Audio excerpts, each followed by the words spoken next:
Novel سرفائد تحریر نور راجپوت قسط number 16 and 17۔ آجے کی نظر حشام پر پڑی تھی جو ان کی طرف بڑھ رہا تھا۔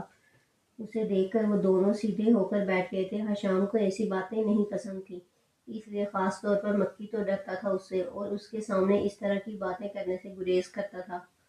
تقریباً آدھے گھنٹے بعد وہ لوگ اس ریسٹورنٹ سے باہر نکلے تھے۔ ماہی نے ایک بھی پل ایسا نہیں تھا جب اس نے اپنی نظروں کو حشام کے چہرے سے ہٹایا ہو۔ اسے جی بھر کر دیکھنے کا موقع ملا تھا اور اس نے اس موقع سے خوب فائدہ اٹھایا تھا۔ وہ لوگ جا چکے ہیں ماہی، اب ہمیں بھی چلنا چاہیے۔ ان کے جانے کے بعد ایلا نے ماہی کو جھنجھوڑا تھا۔ ہاں ٹھیک ہے چلو۔ ماہی کسی ٹرانس کے زیر اثر تھی۔ وہ دونوں بھی دروازے کی طرف بڑھ گئی تھیں۔ ایلا آگے چل رہی تھی جبکہ ماہی اس کے پیچھے تھی۔ ایلا دروازے سے باہر نکل چکی تھی۔ جیسے ہی ماہی نے دروازے سے باہر قدم بڑھائے، ایک زوردار وزنی چیز اس کے سر سے ٹکرائی تھی۔ ماہی کو اپنا دماغ گھومتا ہوا محسوس ہوا تھا۔ درد کی شدت نے اسے کراہنے پر مجبور کیا تھا۔ وہ نیچے بیٹھتی چلی گئی تھی۔ آنکھوں کے آگے اندھیرا چھا گیا تھا۔ نیچے گرنے سے پہلے اس نے تھوڑی سی آنکھیں کھولی تھیں اور اپنے سامنے ایک اونچے لمبے لڑکے کو کھڑا پایا تھا جو حیرانگی سے اس کی طرف دیکھ رہا تھا۔ اس کے بعد ماہی کا ذہن تاریکیوں میں ڈوب گیا تھا۔ خانم آج صبح سے ہی دعائیں مانگ رہی تھی۔ اس کا BSc کا رزلٹ آنے والا تھا۔ آج تو خانم آپی کا اعمال نامہ کھلنے والا ہے۔ اللہ خیر کرے۔ جواد اسے پریشان دیکھ کر مزید پریشان کر رہا تھا۔ دعا کرو میرے لیے۔ خانم کا دل دھک دھک کر رہا تھا۔ نہیں کروں گا۔ آپ کون سا مجھے آرجے کا شو دیکھنے دیتی ہیں؟ جواد نے منہ بنایا۔ اچھا دعا کرو نا، اگر میرے مارکس اچھے آئے تو ضرور دیکھنے دوں گی۔ خانم نے جیسے منت کی۔ پکا پرومس؟ وہ ٹلنے والا نہیں تھا۔ پرومس نہیں کرتے جواد۔ ٹھیک ہے پھر، ایک دو کتابوں میں خانم آپی پکا اڑے گی۔ وہ ایک دم ہی نجومی بن گیا تھا۔ منہ بند کرو اپنا۔ خانم کو غصہ آیا۔ تو پھر وعدہ کریں کہ آرجے کا شو ہمارے ساتھ دیکھا کریں گی آپ، اور اگر نہیں دیکھنا تو ہمیں دیکھنے دیں گی۔ جواد نے ایک ہاتھ میں ریموٹ پکڑا تھا جبکہ دوسرا ہاتھ اس کے سامنے پھیلایا۔ آرجے گیا بھاڑ میں، تم نے مجھے بد دعا دی، ایک تھرڈ کلاس سنگر کے لیے مجھے بد دعا دی۔ خانم کا صدمے سے برا حال تھا۔ تھرڈ کلاس نہیں ہے وہ، آرجے ایک برانڈ ہے۔ خانم نے حیرت سے اپنے سامنے کھڑے 13-14 سالہ جواد کو دیکھا تھا۔ اسے یقین نہیں آ رہا تھا کہ وہ آرجے کو اتنا پسند کرتا تھا۔ اب اس گھر میں یا تو آرجے رہے گا یا ہانی۔ خانم اپنا غصہ ضبط کرتی کمرے سے باہر نکل گئی تھی۔ اوہ خانم آپی، آپ کتنی بے وقوف ہیں۔ آرجے کو کوئی نہیں نکال سکتا۔ آپ اس موسم میں کہاں جائیں گی؟ جواد سمجھداری سے سر پیٹ کر رہ گیا تھا۔ ماہی کی جب آنکھ کھلی تو اس نے اپنے آپ کو ہاسپٹل کے بیڈ پر پایا تھا۔ وہ ایک جھٹکے سے اٹھ بیٹھی، لیکن سر پر لگنے والی چوٹ کی وجہ سے اچانک چکر سا آ گیا تھا۔ لیٹی رہو ماہی، تم ٹھیک ہو؟ ایلا جو پاس ہی بیٹھی نیوز پیپر پڑھ رہی تھی ماہی کو اٹھتا دیکھ کر اس کی طرف لپکی۔ یہ مجھے کیا ہوا ہے؟ ماہی نے اپنے سر پر ہاتھ رکھتے ہوئے پوچھا۔ کچھ نہیں، تمہارے سر پر چوٹ لگ گئی تھی، لیکن اب تم ٹھیک ہو۔ چوٹ کیسے؟ ہم تو ریسٹورنٹ سے باہر نکل رہے تھے نا۔ اتنا مت سوچو ماہی، سب ٹھیک ہے۔ میں ڈاکٹر سے بات کر کے آتی ہوں۔ انہوں نے کہا تھا کہ ہوش میں آتے ہی تمہیں ڈسچارج کر دیا جائے گا۔ ایلا اس کا ہاتھ تھپ تھپاتے باہر نکل گئی تھی جبکہ ماہی ناسمجھی سے اسے باہر جاتا دیکھ رہی تھی۔ Hello mister Jordan. ایلا نے ہاسپٹل کی راہداری میں رکھی کرسی پر بیٹھے جارڈن کو پکارا۔ جارڈن ہی وہ شخص تھا جس کی وجہ سے ماہی کو چوٹ آئی تھی۔ نہ جانے اس نے اپنے بیگ میں ایسا کیا ڈال رکھا تھا جس کے لگنے کی وجہ سے ماہی کا سر پھٹ گیا تھا۔ وہ اپنی ہی دھن میں بیگ کو گھماتے ہوئے ریسٹورنٹ کے اندر داخل ہو رہا تھا جب باہر نکلتی ماہی کے سر سے وہ بھاری وزنی بیگ ٹکر گیا تھا۔ کیا انہیں ہوش آ گیا ہے؟ ایلا کے بلانے پر وہ اس کی طرف لپکا۔ ہاں ماہی کو ہوش آ گیا ہے، لیکن اگر اسے کچھ ہو جاتا تو میں تمہیں ہرگز نہ چھوڑتی۔ ایلا نے خونخوار نظروں سے اسے دیکھتے ہوئے کہا تھا۔ تو اب میں جا سکتا ہوں؟ جارڈن نے سوالیہ نظروں سے اسے دیکھا۔ جب تک وہ ڈسچارج نہیں ہو جاتی تم کہیں نہیں جا سکتے، اور ابھی تمہیں ماہی سے معذرت کرنی چاہیے۔ واٹ؟ وہ حیران ہوا۔ جی بالکل، یا میں پولیس کو کال کروں؟ ایلا اس وقت کافی سنجیدہ تھی۔ وہ اس حالت میں تمہاری وجہ سے ہے۔ نہ جانے تم نے اس منحوس بیگ میں کیا ڈالا ہوا ہے۔ ایلا نے اس کے بیگ کی طرف اشارہ کیا جو جارڈن نے کندھے پر ڈال رکھا تھا۔ جارڈن برا پھنسا تھا، وہ پولیس سے نہیں ڈرتا تھا، لیکن ریسٹورنٹ کے باہر بے ہوش ہوتی ماہی اور اس کے سر سے نکلتے خون کو دیکھ کر وہ ایک دم گھبرا گیا تھا۔ ٹھیک ہے، میں اس سے بات کر لیتا ہوں، بل میں نے ادا کر دیا ہے، وہ ایلا سے کہتا کمرے کی طرف بڑھ گیا تھا۔ خانم بہت خوش تھی، اس کے ساتھ ساتھ وہ بہت اداس بھی تھی۔ خوش اس لیے تھی کہ وہ بہت اچھے گریڈز کے ساتھ پاس ہوئی تھی، البتہ اداس ہونے کی وجہ کافی سنجیدہ تھی۔ وہ یہ سوچ سوچ کر پریشان ہو رہی تھی کہ آگے کیا کرے گی۔ کیا ہو گیا ہے ہانی، آپ کیوں پریشان ہو؟ ماہم نے اسے گمسم سے دیکھا تو پوچھا۔ پریشان نہیں ہوں، سوچ رہی ہوں کہ اب کیا کروں گی۔ ماسٹرز کرنا چاہتی ہوں، لیکن یونیورسٹی کی فیس کہاں سے لاؤں گی؟ خانم نے ایک گہرا سانس لیا تھا۔ فکر نہ کرو، کچھ نہ کچھ ہو ہی جائے گا، ویسے بھی تمہارے اتنے اچھے مارکس ہیں، اسکالرشپ مل جائے گی، ماہم نے امید دلائی تھی۔ ماہم مرغی، بات سن، حمدان انکل آئے ہیں باہر۔ جواد کمرے میں جھانکتا اور ماہم کو ناپسندیدہ نام سے پکارتا غائب ہو چکا تھا۔ یہ مجھ سے مار کھائے گا۔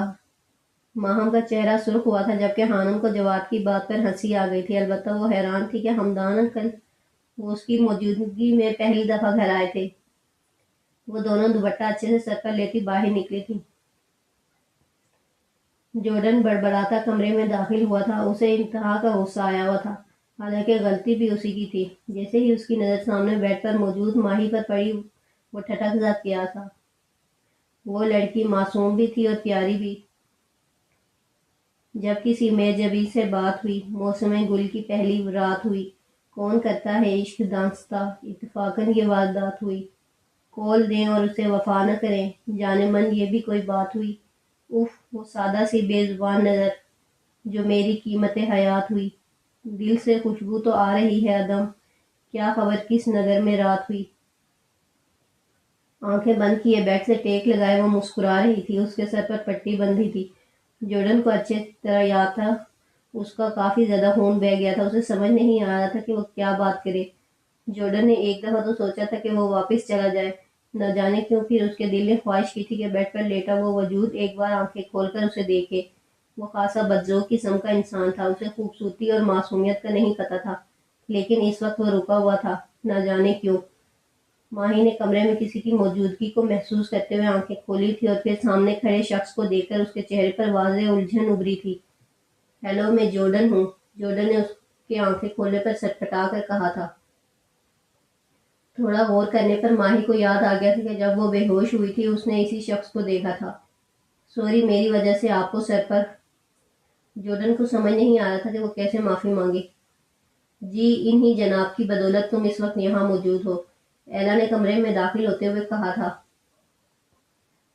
اس نے اپنا بھاری وزنی بیگ تمہارے سر پر مارا تھا۔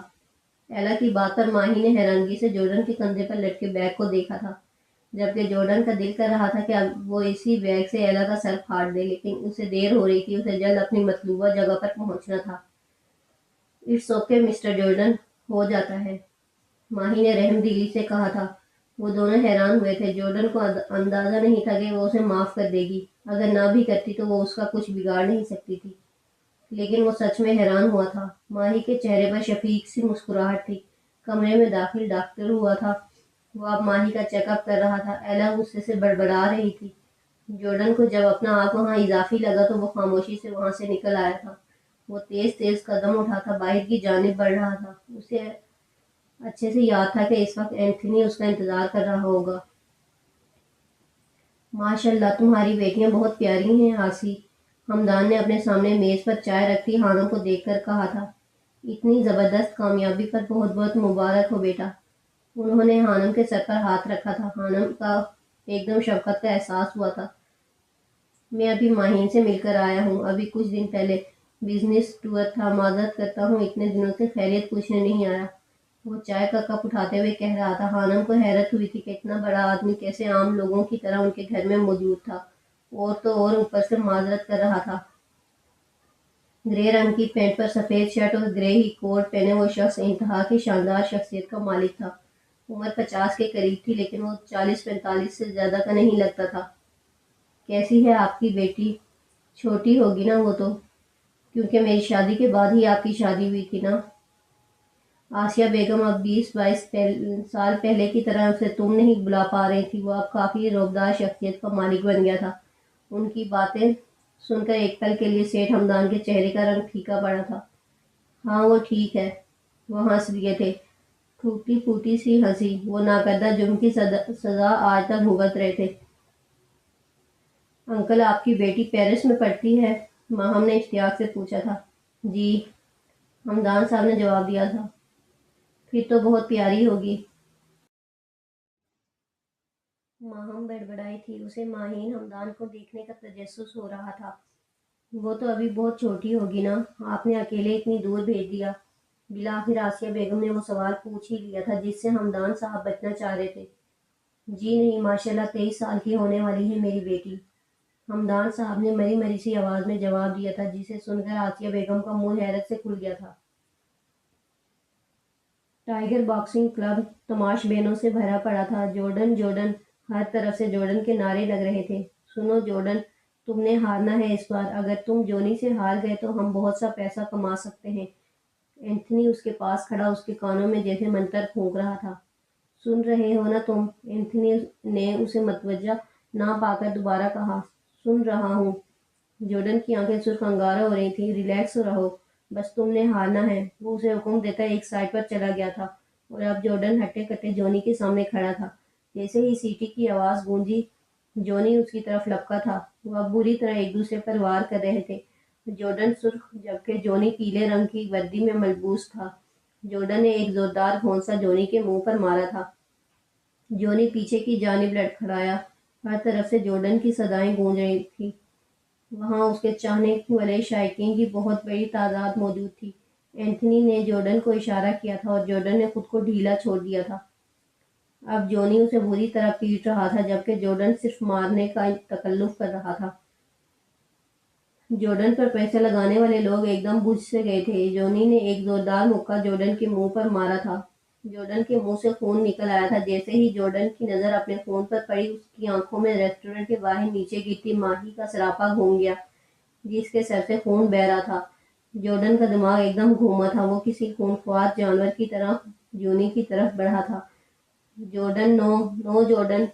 اینتھنی جارڈن کے بدلے ہوئے تیور دیکھ کر آہستہ سے بڑبڑایا تھا کیونکہ وہ جانتا تھا اب جونی کی خیر نہیں تھی۔ وہ ہارنے کے ساتھ ساتھ اپنی ہڈیاں بھی توڑوانے والا تھا۔ اینتھنی سر پیٹ کر رہ گیا تھا۔ یہ موبائل کس کے لیے ہے؟ خانم بالکل نیا اور مہنگے والا اسمارٹ فون دیکھ کر حیران رہ گئی تھی۔ جو بیگ تھا اور ہمدان کا ڈرائیور بہت سا سامان دے کر گیا تھا جس میں وہ موبائل بھی تھا۔ یہ تمہارا گفٹ ہے، تمہارے اچھے گریڈز کا، ماہم نے بتایا تھا جبکہ خانم تو حیرت زدہ سی اس پیک موبائل کو دیکھ رہی تھی جس کی اسے بہت ضرورت تھی، لیکن اسے سمجھ نہیں آیا تھا کہ وہ اسے رکھنا چاہیے تھا یا نہیں۔ آسی نے مجھے اپنے گھر آنے سے منع کر دیا ہے ماہی بیٹا۔ اس نے کہا ہے کہ غریب لوگوں کے پاس عزت کے علاوہ کچھ نہیں ہوتا اور میرا ان کے گھر آنے جانا اس کے محلے والوں کو نہیں پسند۔ وہ دل برداشتہ سے کہہ رہے تھے۔ وہ کون ہوتے ہیں ناپسند کرنے والے؟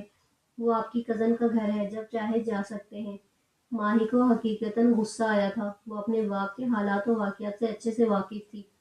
وہ کہہ رہی تھی کہ ایک بیوہ جس کی 2 جوان بیٹیاں ہوں، اس کے گھر میرے یوں آنے جانے سے اس کی مشکلات میں مزید اضافہ ہوگا۔ تو بابا آپ انہیں اپنے گھر لے آئیں۔ وہ نہیں آئے گی۔ کیسے لے کر آؤں؟ وہ شکستہ دل کے ساتھ پوچھ رہے تھے۔ بابا آپ ان سے ایسا رشتہ بنائیں جس سے دنیا کا منہ بند ہو جائے اور لوگ آپ کے اور ان کے خلاف کوئی بات نہ کر سکیں۔ ماہی کی بات پر سیٹھ ہمدان بری طرح چونکے تھے۔ اوکے بابا، مجھے کام ہے، میں کچھ دیر بعد کال کرتی ہوں آپ کو۔ ماہی فون بند کر چکی تھی مگر وہ سیٹھ ہمدان صاحب کو گہری سوچ میں ڈال گئی تھی۔ اماں یہ مہنگا موبائل ہے، میں کیسے رکھ سکتی ہوں؟ وہ آسیہ بیگم کے پاس کھڑی تھی۔ خود ہی تو کہہ رہی تھی کہ تمہیں بہت ضرورت پڑتی ہے۔ ہاں ضرورت ہے، لیکن انہیں کس نے بتایا؟ خانم کو اچھا نہیں لگ رہا تھا۔ وہ ایک خوددار لڑکی تھی۔ پہلے ہی ہمدان صاحب ان کے لیے بہت کچھ کر رہے تھے اور اب اوپر سے وہ الجھ کر رہ گئی تھی۔ میں نے تو نہیں بتایا، انہوں نے اپنی مرضی سے بھیجا ہے۔ نہیں رکھنا تو ٹھیک ہے، واپس کر دیں گے۔ آسیہ بیگم نے صاف بات کی۔ امی انکل کو برا لگے گا، انہوں نے اتنے پیار سے تحفہ دیا ہے اور ہانی تمہیں اچھی طرح سے پتا ہے کہ تحائف واپس نہیں کرنے چاہیے۔ ماہم نے سمجھداری کی بات کی تھی۔